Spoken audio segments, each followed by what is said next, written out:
Thank you so much, everybody. Thank you. Everybody, please have a seat. To begin with, let me thank Lisa for the wonderful introduction, and her wonderful family is here. And I just want you to know that advocates like you, who fight every day to make this country a little bit better, are why we're here today. And we're very proud of you. You know, back in the 1960s and 70s, Americans were becoming increasingly concerned with the fact that our natural resources and our communities and our health were threatened by pollution and toxins, and science backed it up.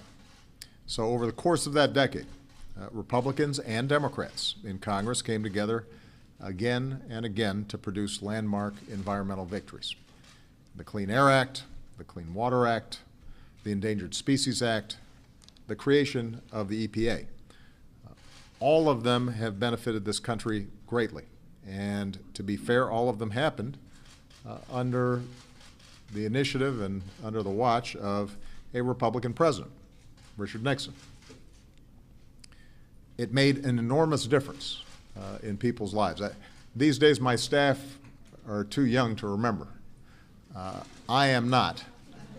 I remember the first day I arrived in Los Angeles for college, and I had the bright idea of going for a jog, and after about 10 minutes, I was feeling this weird thing in my chest, and I was like, am I asthmatic now, or what's the problem? And it turned out it was on a alert day where you weren't supposed to be outside. So even in the late 70s, early 80s, for a lot of folks, it was just hard to breathe. In Chicago, the river was polluted to the extent that people couldn't go in it, and this was true all around the country. And there was a transformation initiated by both parties that actually provided an outdoors that was safer and cleaner and better than what had existed a generation before. These regulations made a difference. Now, another law, the Toxic Substance Control Act, was signed by President Ford, and it was a part of this broader environmental effort. Congress passed the law to protect Americans from harmful chemicals in the products that we buy. Cleaning agents, fabrics, plastics, paint thinners. The idea was to make sure that the chemicals we use every day were safe and wouldn't lead to cancer or birth defects or reproductive problems.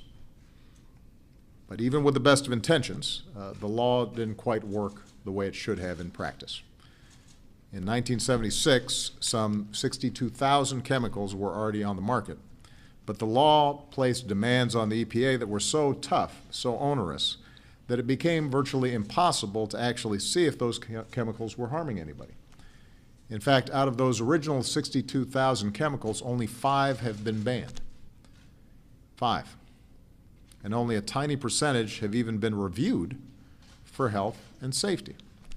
The system was so complex, it was so burdensome, that our country hasn't even been able to uphold a ban on asbestos, a known carcinogen that kills as many as 10,000 Americans every year.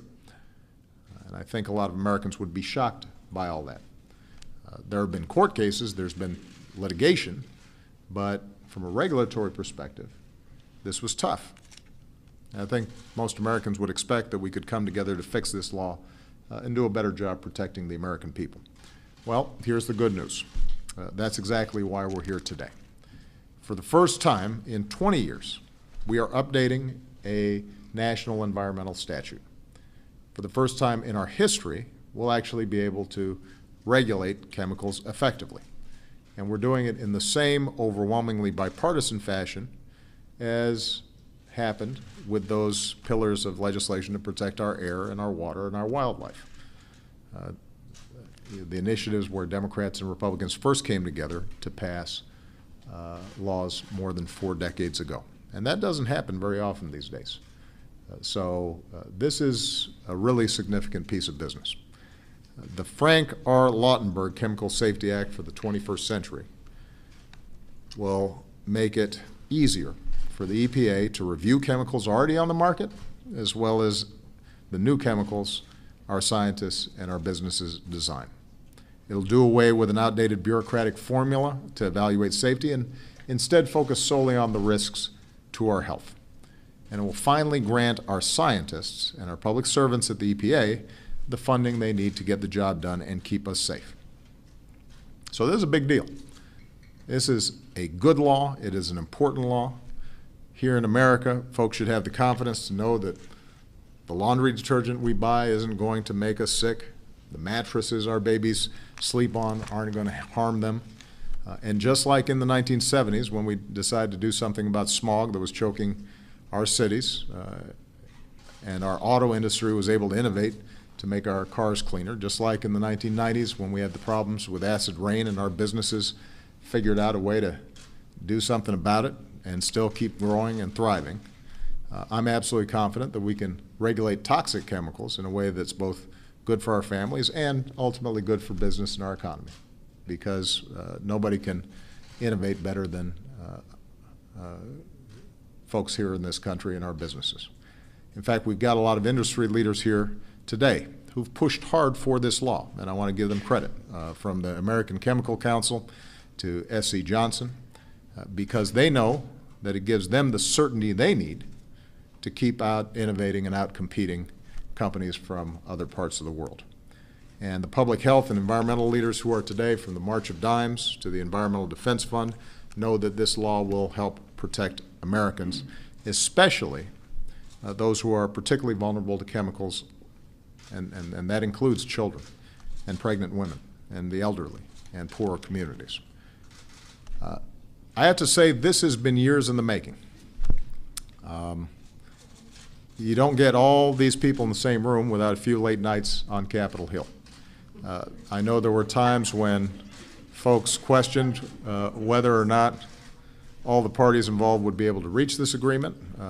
I've been told that this process gave a lot of folks who worked on this law much greater appreciation for the zebrafish. But that's what public service is about.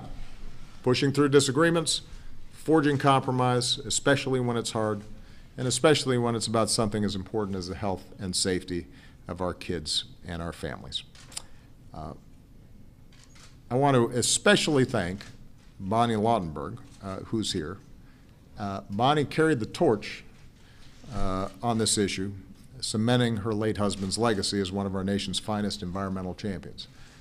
I had the great privilege of knowing Frank. I served with him. This bill was being worked on when I was on Frank's committee and Barbara's committee, in the Environmental and Energy Committee, 10 years ago. And Frank was passionate about this. And those of you who knew Frank, he was passionate about a lot of things, especially Bonnie. But this bill may have come in a close second. And you know, he was just a wonderful man. He was a great friend to me. For him to be able to see this legacy completed must be greatly satisfying. He's looking down on us and feeling pretty good right now. Bonnie, who kept on pushing on this, I think deserves enormous credit as well. I also want to thank EPA Administrator Gina McCarthy and her whole team. They put a lot of technical work into making sure that this thing was going to be effective. It's now their task to implement it. We are very proud of them.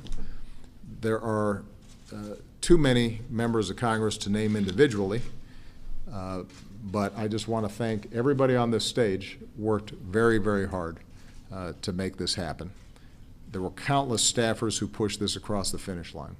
And I want the American people to know that this is proof that even in the current polarized political climate here in Washington, things can work.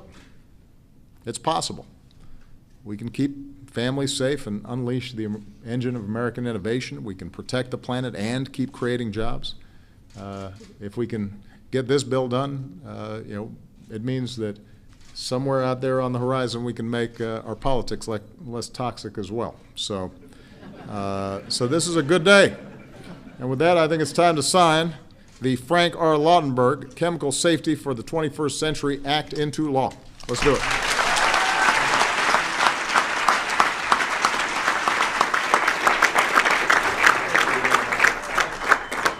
Come on in here, everybody. Squeeze in. Make sure you're smiling. Do my thing.